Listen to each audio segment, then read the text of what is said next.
Francis Kakou sur nos antennes. Francis Kakou était l'ancien président de la JPDCI. Francis Kakou, bonjour. Bonjour, M. Guetta. Alors, aujourd'hui, vous avez publiquement annoncé votre départ de la JPDCI. Oui. En adressant un courrier à un certain nombre de militants, pour ne pas dire à tous les militants. Qu'est-ce qui motive aujourd'hui votre réaction? Parce que le courrier que vous aviez reçu précédemment était assez explicite. Pourquoi aujourd'hui une lettre de démission?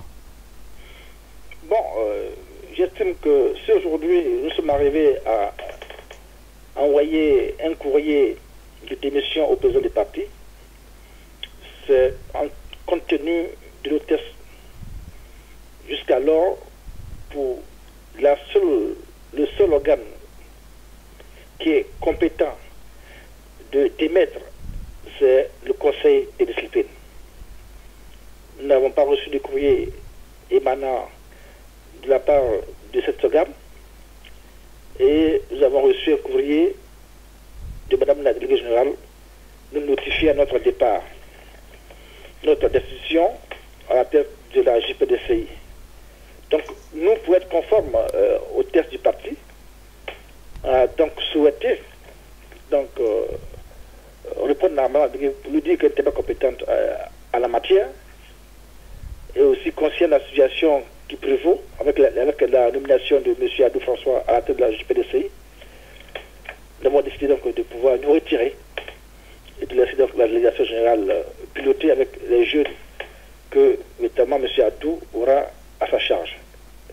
Et donc, nous, c'était un souci de véritablement leur faciliter la tâche que nous avons donc décidé de partir pour qu'ils puissent gérer dans la quiétude le PDCA Réa France. Donc, M. le Président a été informé par un courrier, lui annonçant notre départ, la tête de la JPDCI. Voilà les raisons. Donc, en un mot, c'est l'incompréhension et l'indifférence qui ont fait qu'aujourd'hui, nous avons décidé donc, de nous retirer de la JPDCI RDA France. Monsieur Francis Kakou, nous nous souvenons qu'il y a quelque temps, vous aviez adressé un courrier assez controversé au président du parti. Oui. Un courrier dans lequel vous exposiez certaines réalités du parti qui peuvent être discutables ou justifiées. Où les propos que vous teniez, en tout cas à l'endroit du président du parti, n'étaient pas de nature à valoriser toute notre structure, toute la structure du PDCI-RDA. Comment justifiez-vous cette action? Bon, je voudrais prendre un petit exemple pour mieux me faire comprendre. Hein. Quand vous voyez nos femmes, nos jeunes filles qui veulent se relooker, vous savez, le relooking est un acte assez difficile et qui provoque des douleurs insurmontables. Mais en fin de compte, lorsque la jeune fille arrive à se soumettre à ce relooking, vous trouvez une belle femme devant vous. Donc, si aujourd'hui, hier, j'ai eu donc l'audace de m'adresser au président par lettre ouverte, c'était à un moment donné de l'interpeller sur le fonctionnement du PDCA en France. Parce que le fonctionnement n'était pas de nature à lui permettre de pouvoir véritablement s'orienter vers le pouvoir d'État. C'est pourquoi j'ai eu donc l'occasion de l'interpeller. Voilà, monsieur. Ok. Et là, aujourd'hui que vous avez quitté la JPDCI France, quel bilan faites-vous concrètement de votre passage à la JPDCI en termes de mobilisation, en termes de militants et aussi en termes d'objectifs pour cette structure que vous avez eu à diriger?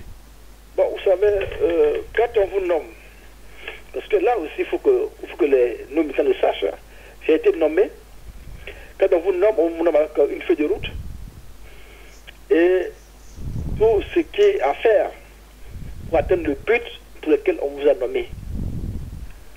Donc, de mon propre chef, j'ai fait des efforts personnels avec mon groupe pour que nous puissions véritablement aujourd'hui entendre parler de la JPDCI RDA France. Aujourd'hui, quand on va dans tout le milieu ivoirien, on parlera de la JPDCI parce qu'on a fait un travail considérable à ce niveau-là. Mais ce que je dois vous dire, c'est qu'aujourd'hui, il faut que nous sachions une chose. On doit parler en termes de résultats personnels d'un groupe. C'est plutôt le résultat du PDCA-REA. Tout à fait. Parce qu'aujourd'hui, le PDCA-REA est un parti politique. Et il a jugé bon de créer des sections comme la JPDCI et les SPDCI qui sont des organes statutaires spécialisés qui obéissent aux normes et aux recommandations du parti. Donc, c'est un travail collégial que nous faisons. C'est ça de ça aujourd'hui qui a disparu au PDCA-BA. Et ça, il faut qu'on revienne à cet élément-là de travail collégial. Pour éviter que les uns et les autres fassent du zèle. Parce que quand cela n'est pas fait, on a comme l'impression que le parti est dans une léthargie. Donc voilà aussi mon combat, c'était ça. Un travail collégial qui nous permettra véritablement de pouvoir nous orienter vers le pouvoir d'État. Ok. Donc, en d'autres termes, vous recommandez que le parti puisse travailler ensemble?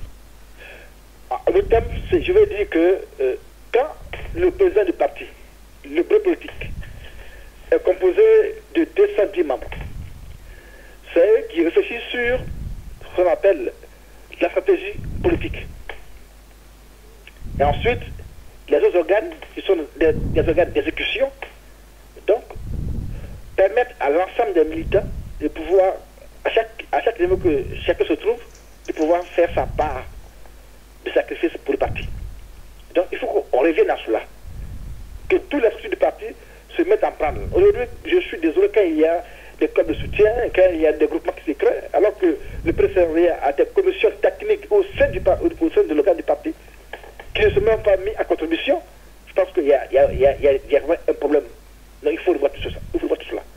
Donc mon combat c'était dans ce sens-là. Que le PDCA retrouve sa gestion à partir des organes statutaires.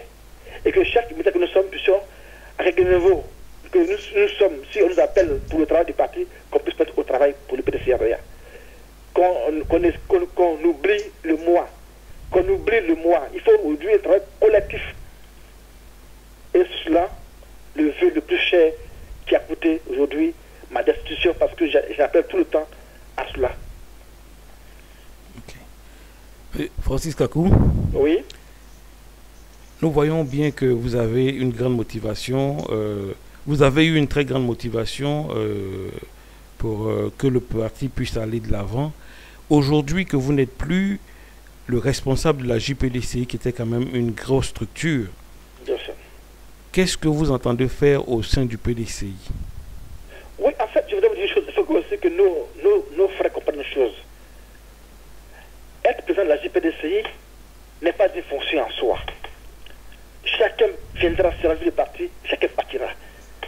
C'est pourquoi je n'ai pas mis d'opposition lorsque Mme Ouah a nommé, même si c'était anti-statutaire. Parce que j'estime que j'ai eu mon temps. Que d'autres personnes viennent aussi pour apporter leur contribution. C'est cela aujourd'hui. Donc aujourd'hui, mon souhait, je suis en train de réfléchir à beaucoup de choses pour le parti. Dans les jours à venir, nous aurons l'occasion, si Dieu nous permet, de pouvoir véritablement convoquer de 15 réunions de réflexion sur l'avenir du PDCA-BA. Donc aujourd'hui, le parti, tant que je ne suis pas dans l'appareil de gestion, mais je suis toujours PDCA-BA, je dis même PDCI. Et donc, le moment venu, je pourrais donc être au service du parti si, véritablement, les militants ou mes possibilités me permettent de pouvoir être encore au service du PDCA.